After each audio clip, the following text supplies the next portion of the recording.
Olá, alunos do terceiro ano, tudo bem com vocês? Espero que estejam muito bem.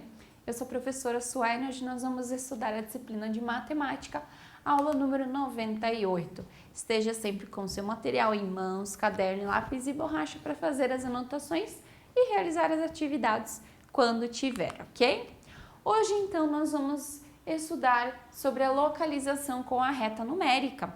Talvez vocês vão lembrar que a gente já falou sobre reta numérica nas nossas aulas.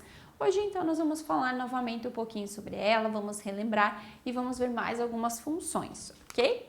Os objetivos da nossa aula: localizar números em uma reta numérica e identificar e discutir as regularidades na reta numérica.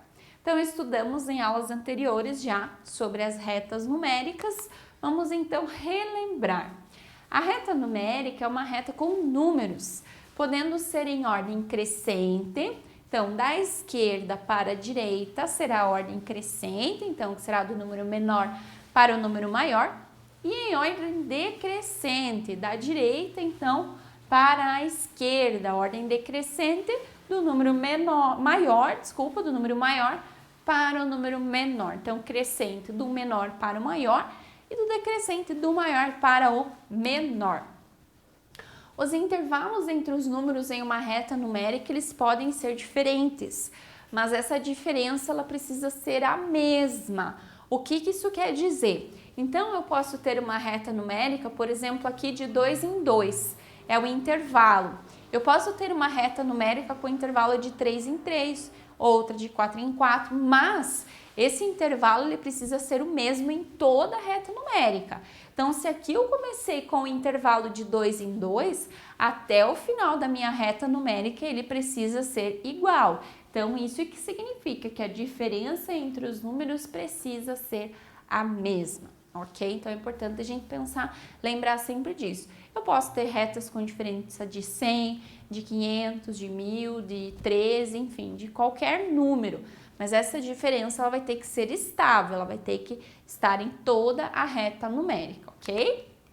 Aqui, então, nós temos uma reta numérica como exemplo com intervalo de 5 em 5. Então, 5, 10, 15, 20, 25, 30 e assim por diante. E aqui nós temos uma reta numérica com intervalo de 10 em 10. 10, 20, 30, 40, 50, 60 e assim por diante. Então, vamos ver esse problema que nós temos aqui. A professora Ana mostrou os dados abaixo para os seus alunos e pediu que eles organizassem as informações em uma reta numérica. Então, nós temos aqui vendas da loja Maravilha. Então, mês de janeiro, fevereiro, março, abril, maio e junho. E a quantidade. Então, em janeiro foram 10 mil, fevereiro 7.500, março 9.000, abril 6.500, maio 8.000 e junho 6.500, ok? Para realizar, então, essa atividade, a professora dividiu a turma em 2 grupos. Então, nós vamos ver aqui que cada um desses grupos, eles organizaram essas informações de formas diferentes. Então, o grupo A organizou nesta reta numérica e o grupo B esta reta numérica. Então, aqui nós temos 5.500, 6.000, 6.500, 7.000, 7.500, 8.000, 8.500, 9.500, 10.000, ok? O que acontece? Então, como nós não...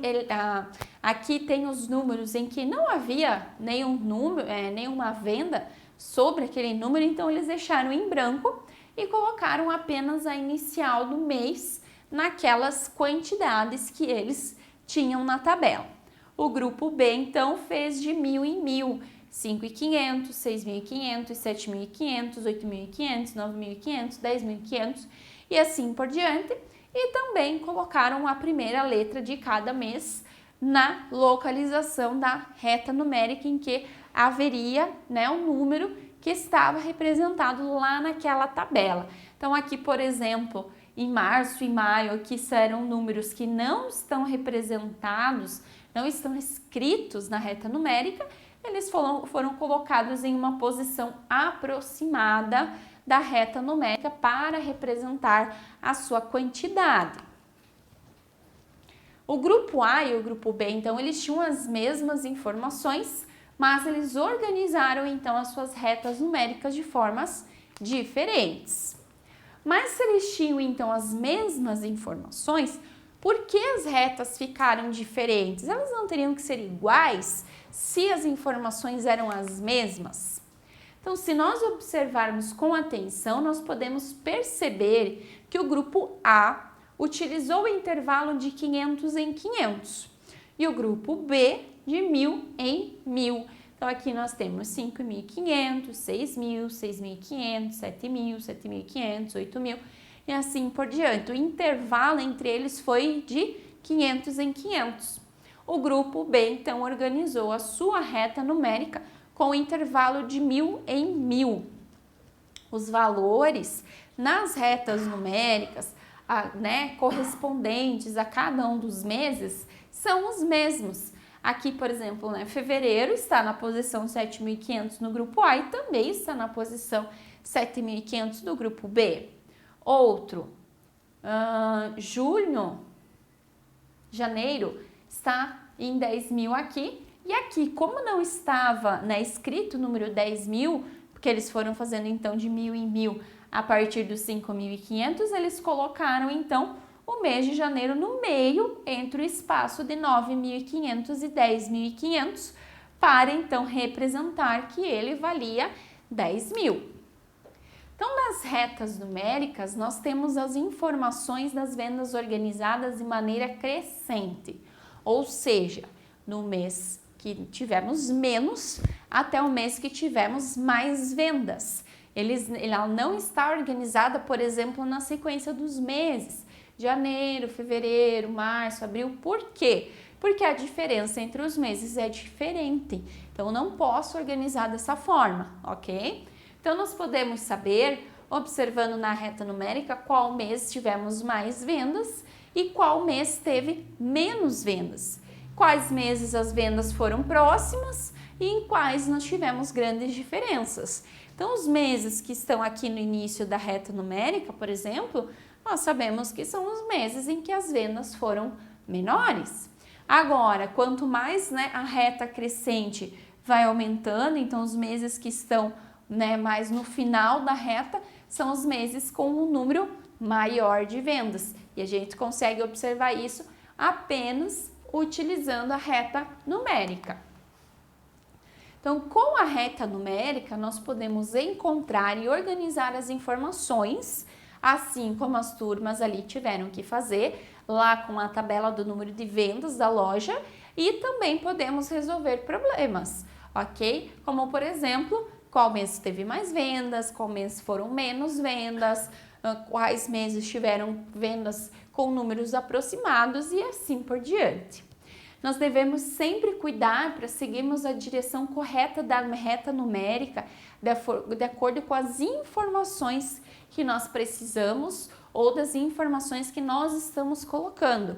Se é uma reta em ordem crescente, então vai ser do menor para o maior. Se for em ordem decrescente, então do maior para o menor, ok? A ordem dos números, ela sempre será do menor para o maior, mas ela pode ser decrescente, indicando então, que ela está diminuindo, ok?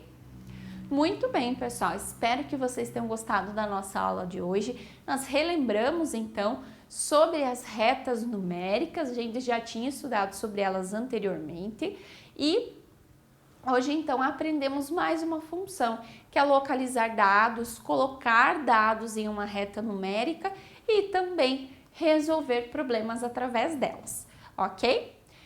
Espero que vocês tenham gostado. Se ficou alguma dúvida, assistam nossa aula, leiam os slides novamente e não se esqueçam de realizar atividades sobre a aula de hoje para vocês colocarem em prática tudo que nós aprendemos na nossa aula, ok? Vejo vocês então na nossa próxima aula e até mais!